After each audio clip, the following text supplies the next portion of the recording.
ভোজ্য তেলের দাম নিয়ন্ত্রণে রাখতে টাঙ্গাইল শহরের ছয়ানী বাজারে অভিযান পরিচালনা করছে যৌথ বাহিনী। এ বিষয়ে আরো জানাতে যুক্ত হচ্ছেন আমাদের সহকর্মী অভিজিৎ ঘোষ।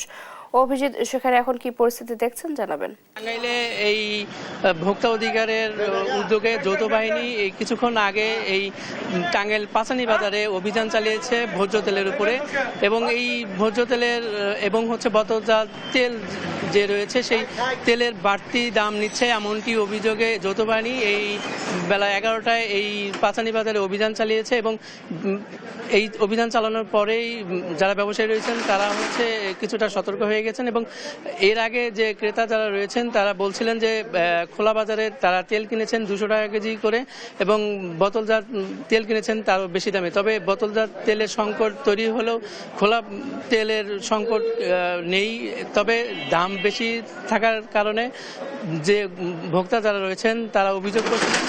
এই অভিযোগের প্রেক্ষিতে যৌথ বাহিনী এই সকালে এই পাঁচানী বাজারে অভিযান চালিয়েছে, এবং যদিও এই অভিযানে কাউকে জরিমানা না করলেও তারা যে ভোজ্য তেলের যে ডিলার এবং খুচরা ব্যবসায়ী যারা রয়েছেন তাদেরকে সতর্ক করে গিয়েছেন এবং বলেছেন তারা যেন বেশি দামে তারা তেল না বিক্রি করেন, এমনটি করেছেন।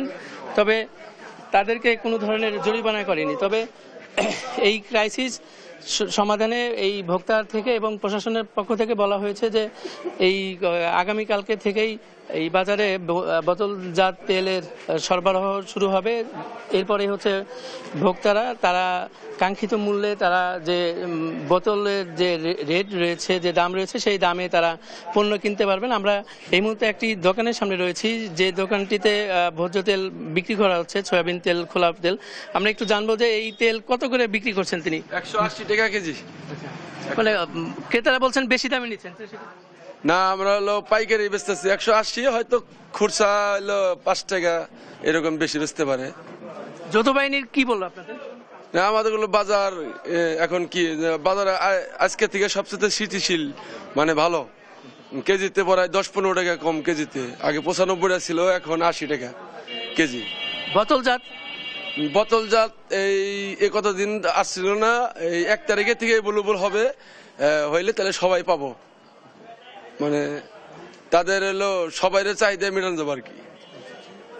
আচ্ছা, একজন ব্যবসায়ী বলছিলেন যে এই বোতলজাত পণ্যের যে বাজার সেটি আসলে এই সংকট দেখা দিয়েছে, যে কারণে খোলা তেলের যে রয়েছে সেটির দাম কিছুটা বেশি নিচ্ছে। তবে গ্রাহক বলছেন যে এই যদি নিয়মিত মনিটরিং করা হয় তাহলে এই খোলা তেলের বাজার বা বোতলজাত বাজার যে তেলের যে দাম সেটি সহনীয় পর্যায়ে থাকবে, এমনটি ভোক্তাদের দাবি। চৈতি।